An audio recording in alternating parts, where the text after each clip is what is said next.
Enfin, que vous soyez maître Yoda, Padawan ou R2D2, c'est votre week-end à QC. La 24e édition Génération Star Wars et SF ouvre ses portes samedi avec une très belle programmation. Le journal, Juliette Moyer. Si vous vous rendez à QC ce week-end, la force sera avec vous.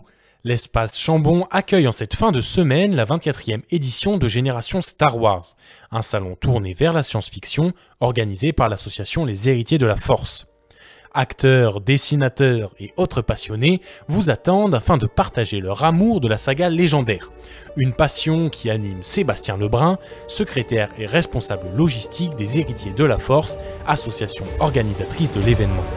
Notre convention consiste à faire rencontrer les fans entre eux, mais aussi à présenter des expositions, permettre la rencontre d'acteurs, d'auteurs, etc. Voilà. En gros, c'est une grande réunion pour les fans et même les novices, parce qu'on a des familles QC-toises qui rentrent ne sachant pas trop ce que c'est à l'origine et qui découvrent aussi. Ça arrive. Comme chaque année, nous invitons d'abord des acteurs. Donc cette année, l'acteur est Denis Lawson, qui incarne Wedge Antilles, qui est un personnage assez connu des fans. Il incarne un pilote rebelle dans les épisodes 4, 5, 6 et 9. Et nous avons un deuxième acteur qui est en fait une actrice, c'est Amy Allen qui joue le rôle de la Jedi Aayla Secura. Nous avons aussi, niveau des invités, nous avons pas mal d'invités autres que des acteurs. Cette année, nous avons un auteur, mais vraiment un auteur de prestige, en la personne de Timothy Zahn, qui a écrit le cycle de Throne dans les années 90. Ce sont des romans qui ont été longtemps considérés avant que Disney fasse des films, comme les épisodes 7, 8 et 9 de la saga. Bon, maintenant, ça a été changé, ce cycle de Throne, qui est constitué de l'héritier de l'Empire, la bataille des Jedi et l'ultime commandement, est maintenant dans une partie qui s'appelle Légende. Mais le personnage de Throne existe toujours dans l'univers canon de Star Wars. Et actuellement, Timothy Zahn écrit une nouvelle série de romans depuis quelque temps sur ce personnage. Et d'ailleurs, nous allons avoir en exclusivité le dernier roman en vente dans notre convention. Après, il y a un autre invité, cette fois-ci c'est dans d'autres invités au niveau de la bande dessinée, en la personne de Olivier Vatine. On est encore sur le personnage de Throne, d'ailleurs ce n'est pas pour rien s'il est sur notre affiche, car nous avons pas mal d'invités qui sont en relation avec ce personnage, donc il a dessiné l'adaptation de la BD L'Héritier de l'Empire.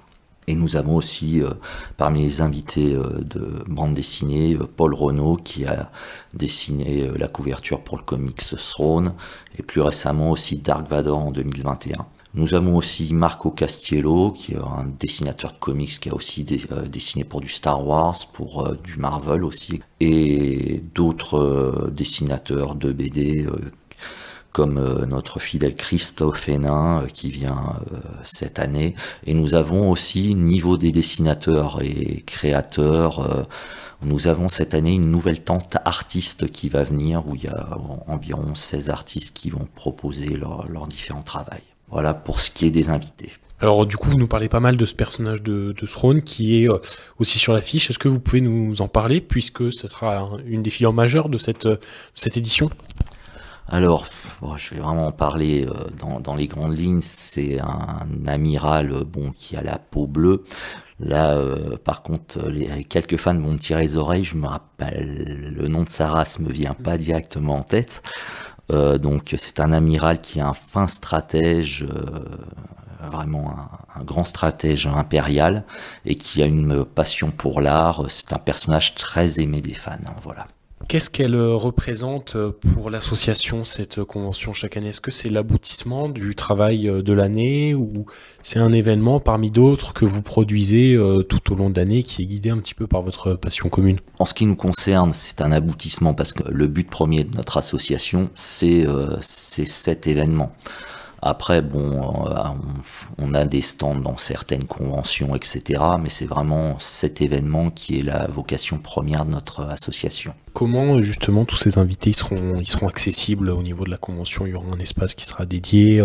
Alors oui, il y aura un espace dédié, que ça soit l'auteur et les dessinateurs de BD seront dans l'espace Tabarly. Il faudra faire une file d'attente, et présenter quelque chose à dédicacer si on le souhaite. Par contre, pour les acteurs aussi, c'est au Chambon. Et comme chaque année, les dédicaces sont payantes pour les acteurs. Voilà. Qu'est-ce qu'on pourra retrouver d'autre qui est affilié à l'univers Star Wars, outre les invités? Alors, il y a de nombreuses expos. Bon, là, justement, on va... Comme la convention s'appelle Star Wars et science-fiction, Star Wars est notre figure de proue, mais ce n'est pas le seul univers. Et d'ailleurs, là, on va avoir Olivier Duhec, qui est un sculpteur, qui va présenter des sculptures de l'Odysseus, qui est le vaisseau d'Ulysse 31. Il va être un peu dans l'actualité sans que ça soit voulu à l'origine. Il va présenter 2 sculptures de l'Arcadia, plus connues sous le nom de l'Atlantis en France, qui est le vaisseau du capitaine Albator, ou Captain Harlock au Japon. C'est un hommage, sans le vouloir, à monsieur Leiji Matsumoto, le papa d'Albator, qui nous a quittés il y a peu. Donc aussi, il y aura le musée de la miniature et du cinéma, qui nous présente quelques produits donc de leur rayon, sûrement des Ewoks qui ont été dans les films, du Stargate, du Jurassic Park. L'an dernier, ils ont présenté des très belles pièces comme un extraterrestre de Rencontre du troisième type, entre autres. C'est la 2e année qu'on est en partenariat avec eux. On a aussi quelques fidèles comme Overbrick et Freelux qui vont présenter des constructions en Lego. Après, aussi, on a les habituels rebelles C501 qui vont nous présenter, outre leur magnifique costume, une exposition. Voilà, et bon, il y a aussi des démos de sabres laser par des assos comme la GEA. Il y aura des conférences organisées par Panini, Pocket, les acteurs et les auteurs aussi feront des conférences. Il y a aussi des associations qui feront les conférences comme Star Wars Universe, des youtubeurs comme J'ai de la culture geek, Star Wars AT, Stéphane Faucourt et bien d'autres. Nous avons aussi le concours Padawan, qui est le concours pour enfants, qui est animé par moi-même. Qu'est-ce que vous attendez du coup de cette nouvelle édition? Est-ce qu'il y a des attentes qui sont différentes des éditions précédentes? Les attentes, c'est que le public soit heureux. Bon, on a aussi une attente que c'est arriver à avoir des fonds pour parce qu'on fait des offres caritatives. Donc cette année, on va proposer des goodies à la vente via notre stand Marabout. Et là, justement, si vous achetez des goodies dans notre stand Marabout, donc il y a des pins, des autocollants, aussi des porte-clés, des gobelets à l'effigie de personnages. Mais là, quand vous achetez des goodies à ce stand, tout part pour les associations qui, cette année, sont le service pédio-psychiatrique de l'hôpital de Vichy, qui c'est la 3e année que nous avons un partenariat avec eux et dont les fonds iront vers eux. Ils assurent les évaluations diagnostiques et les prises en charge globales pour les enfants et adolescents de 3 à 18 ans et leurs familles présentant des souffrances psychiques. Mais aussi cette année, en plus du service pédopsychiatrique, nous aidons l'association pour qu'Eden et Abel vivent. Donc, alors ces 2 enfants sont 2 petits padawans qui sont atteints d'une maladie génétique rare, qui est la maladie de Sanfilippo. On considère ceci comme un Alzheimer infantile, et le but de l'association est de récolter des fonds pour que l'essai clinique puisse être lancé, et ainsi sauver de nombreux enfants atteints par cette pathologie. Nous avons l'espoir que notre convention se passe bien, que ça plaise à nos visiteurs, que nous espérons nombreux, mais également avoir beaucoup de fonds pour ces 2 associations. Voilà. Rendez-vous donc samedi et dimanche à l'espace Chambon à QC, que vous soyez Jedi aguerri ou jeune Padawan, les portes de Génération Star Wars vous seront ouvertes. C'était votre invité du jour dans la Coquelicot quotidienne, une édition à podcaster sur radiocoquelicot.com. Au rendez-vous, tu seras ce week-end à QC. Et oui, vous l'avez peut-être deviné, quoique j'ai une mythe très mal, Maître Yoda, c'est le retour de la 24e édition de Génération Star Wars et Science-Fiction ce week-end à QC. Aux manettes de ce vaisseau qui attend plusieurs milliers de personnes, Sébastien Lebrun, secrétaire et responsable logistique des héritiers de la Force.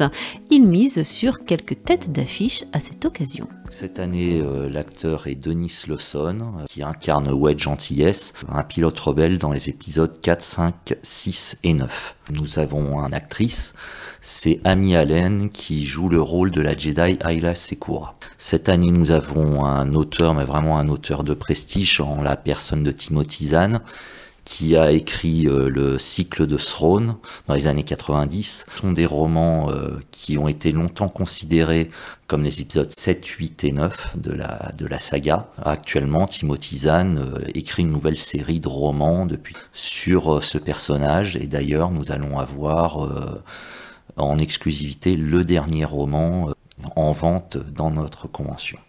Et nouveauté également à l'occasion de cette 24e édition de Génération Star Wars, les héritiers de la Force accueillent l'espace Alderaan. Pas moins de 20 artistes issus de domaines variés seront présents. Et puis bien sûr, comme chaque année, Star Wars joue aussi la carte de la solidarité en soutenant deux associations. Tout part pour les associations qui cette année sont le service psychiatrique de l'hôpital de Vichy, mais aussi cette année nous aidons l'association pour qu'Eden et Abel vivent. Alors ces deux enfants sont deux petits padawans qui sont atteints d'une maladie génétique rare, qui est la maladie de Sanfilippo. On considère ceci comme un Alzheimer infantile, et le but de l'association est de récolter des fonds pour que l'essai clinique puisse être lancé et ainsi sauver de nombreux enfants atteints par cette pathologie. Et l'argent sera récolté grâce à une vente de goodies sur le stand de Marabout. La convention Génération Star Wars est ouverte ce samedi 29 et ce dimanche 30 avril de 10h à 18h à l'espace Chambon de QC. Retrouvez d'ailleurs tout ce programme à la fin de ce journal dans notre invité du jour, mais aussi sur le site Gen Star Wars.